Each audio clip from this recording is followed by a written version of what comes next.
Traveling to space costs a fortune, but there's a way to make it affordable. You step into an elevator, push the button, and voila! You're flying to the stars, all thanks to nanotubes. But then, something hits the elevator on the way. You're stuck inside, and now you're doomed to float in space forever. Now, if you want to travel in space, get ready to shell out around $55 million. But in the near future,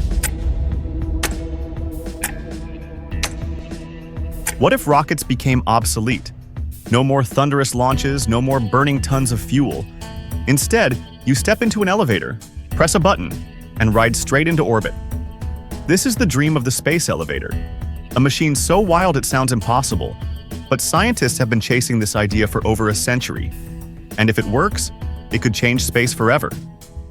The idea of a space elevator comes from Russian scientist Konstantin Tsiolkovsky way back in 1895. He imagined a tower reaching 36,000 kilometers into the sky, with a counterweight at the top in geostationary orbit. Instead of rockets, cargo and even people could climb this tether using electric climbers, pulled upward like an elevator ride, straight into space. The payoff? Launching satellites, supplies, and explorers into orbit at a fraction of today's cost. The promise. Why does the world need a space elevator? Cheap space access. Rockets burn billions of dollars in fuel. A space elevator could slash costs by 90%. Unlimited cargo. You could send massive payloads into orbit without worrying about rocket size limits. Safety. No explosions, no re-entry burns, no rocket stages crashing back to Earth. Colonization. A space elevator becomes a permanent highway, opening the door to moon bases, Mars trips, and beyond. The impossible materials. The number one problem is the tether. It has to stretch from Earth's surface to space without snapping under its own weight. Steel? Too weak. Titanium? Not even close. Scientists pinned hopes on carbon nanotubes and graphene, ultra-strong materials that, in theory, could hold the load. Problem is, we can't yet manufacture them at the required length or consistency. Even so, labs around the world are making progress every year.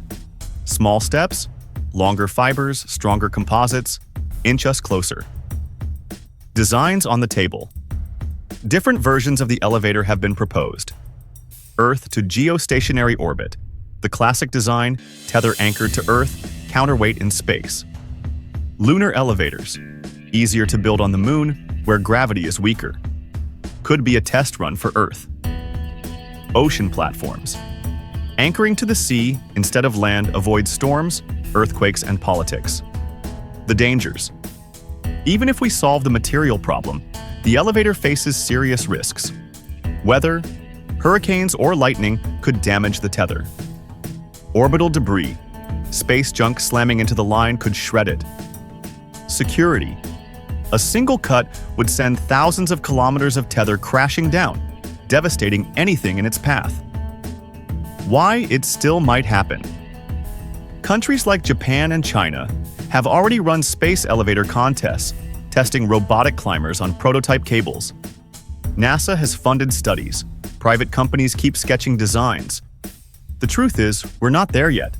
But every decade, the dream gets a little closer. And once someone cracks it, the world changes overnight. Imagine shipping solar panels, habitats, even whole factories into orbit, all by riding a machine as simple as an elevator.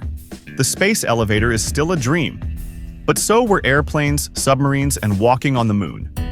And here's the thing about impossible machines.